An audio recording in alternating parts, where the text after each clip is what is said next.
ஸ்ரீமதி ராமானுஜாய நமः. गीताशास्त्रमिदं पुण्यं यः पठेत् प्रयतः पुमान् विष्णोः पदमवाप्नोति भयशोकादिवर्जितः. நாள்தோறும் பகவத்கீதையில் இப்போ நம்ம 13வது அத்தியாயம் பார்த்துட்ருக்கோம். இதில் பார்த்திங்கன்னா கடந்த சில ஸ்லோகங்களாக, அதாவது குறிப்பாக பார்த்திங்கன்னா 19வது ஸ்லோகத்திலேருந்து ஆத்மாவுக்கும் உடலுக்கும் உண்டான இணைப்பிரியாத அந்த தொடர்பை பற்றி சொல்லிட்டு வர்றாரு. அதில் 19வது ஸ்லோகத்தில் ஆத்மா உடலுக்குள்ளே கட்டுப்பட்டிருக்கு. 20வது ஸ்லோகத்தில் இப்படி கட்டுப்பட்டதுனால விளைவுகள் என்ன அப்படின்னு சொல்லி 21வது ஸ்லோகத்தில் எதுக்கு, ஏன்னா ஆத்மா தான் ரொம்ப உயர்ந்தவராச்சே, எதுக்கு இப்படி கட்டுப்பட்டு இருக்கணும் அப்படின்றத சொல்லி இப்போ 22வது ஸ்லோகத்தில் பார்த்தீங்கன்னா அப்படின்னா இப்படி கட்டுப்பட்டு இருக்கக்கூடிய ஆத்மா என்னென்ன செய்கிறார், செய்விக்கிறார், அதாவது அவர் என்னெல்லாம் செய்கிறாரு, இந்த உடல்ல என்னெல்லாம் செய்ய வைக்கிறார் அப்படின்றது தான் இந்த 22வது ஸ்லோகம்.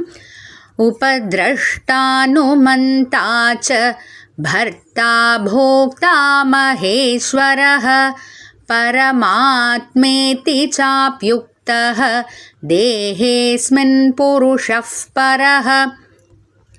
அஸ்மின் தேஹே, இந்த உடலுக்குள்ளனா எதுவும் குறிப்பிட்டு ஒரு உடலை சொல்ல, அந்த ஆத்மான்றது எந்த உடல் எடுத்துகிட்டு இருக்கோ அந்த உடல், இந்த உடலுக்குள்ள பரஹ புருஷக, மிக உயர்ந்ததான ஜீவாத்மா என்னெல்லாம் செய்கிறாரு. ஏன்னா இந்த இடத்துல மிக உயர்ந்ததான ஜீவாத்மான்னு சொல்கிறதுக்கு காரணம் என்ன அப்படின்னா, இப்போது தேகம் பார்த்திங்கன்னா பஞ்சபூதங்களால் ஆக்கப்பட்டது, அழிவு இருக்கும் அதெல்லாம். ஆனால் ஆத்மா பார்த்திங்கன்னா பஞ்சபூதங்களால் ஆனதில்லை, ஞானமே உருவானவர், அறிவே உருவானவர், அழிவே இல்லாதவர், அதனால உயர்ந்ததான ஆத்மான்னு சொல்லி இப்போது இந்த தேகம் நேரெதிர். ஆனால் ஏதோ கர்மாதீனமாக தான், கர்மங்களால் கட்டுப்பட்டதுனால தான் அந்த தேகத்துக்குள்ளே ஆத்மா கட்டுப்பட்டு இருக்கார். ஆனால் அப்படிப்பட்ட ஆத்மா இந்த தேகத்துக்குள்ள கட்டுப்பட்டு என்னெல்லாம் செய்கிறார், எப்படிலாம் இருக்காருன்னு பார்த்தீங்கன்னா, உபதிரஷ்டா, தேகத்தினுடைய ஸ்வபாவத்தை கண்டு செயல் புரிபவனா இருக்காரு. அப்படின்னா என்ன அர்த்தம் அப்படின்னா, கால்களை கொண்டு நடக்கிறாரு. இப்போது தேகத்துக்குள்ளே இந்த உடலுக்குள்ளே என்னெல்லாம் இருக்கோ அதை வச்சு எப்படி தான் செயல்பட முடியும் அப்படின்னு பார்த்து செயல்படுறாரு. கால்களை வச்சு நடக்கிறாரு, கண்களை வச்சு பார்க்குறாரு, காதுகளை வச்சு கேட்குறாரு. அதனால நம்ம நாக்கு சுவைக்குது அப்படின்னு சொல்ல முடியாது. ஆத்மா நாக்கை கொண்டு சுவைக்கிறார். கண்கள் பார்க்கறது அப்படின்றது தப்பு, ஆத்மா கண்களை கொண்டு பார்க்கிறார் அப்படின்ற மாதிரி தான் சொல்லணும். அப்போது உடல் மூலமாக இப்படி ஆத்மா செயல்படுறது தான் உபதிரஷ்டா அப்படின்ட்டு பகவான் சொல்கிறாரு.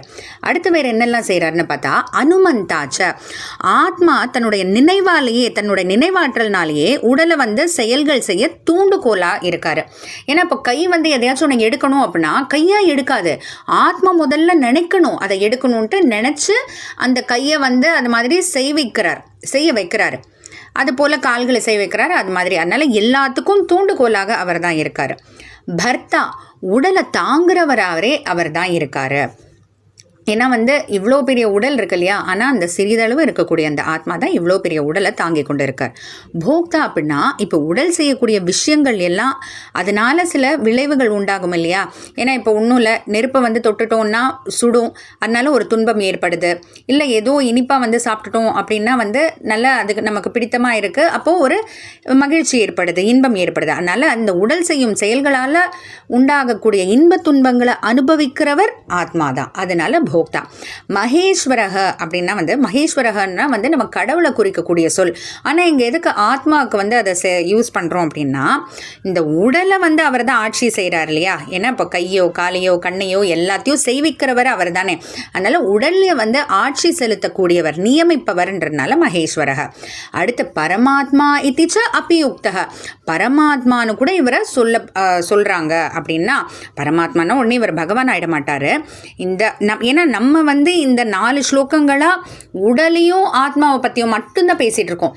அதனால இந்த உடலை பார்க்கும்போது இந்த உடல், புலன்கள், மனசு, பிராணன், இதெல்லாம் இந்த அனைத்த காட்டிலும் மிக உயர்ந்தவர்ன்றனால அந்த ஒரு விஷயத்தில் பரமாத்மான்னு சொல்லாமே தவிர நிஜமாக இவர் பரமாத்மா ஆயிட முடியாது.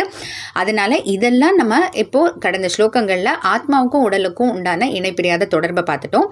அடுத்து என்னெல்லாம் பகவான் சொல்ல போகிறாருன்னு பார்க்கலாம். ஜெய் ஸ்ரீ கிருஷ்ணா.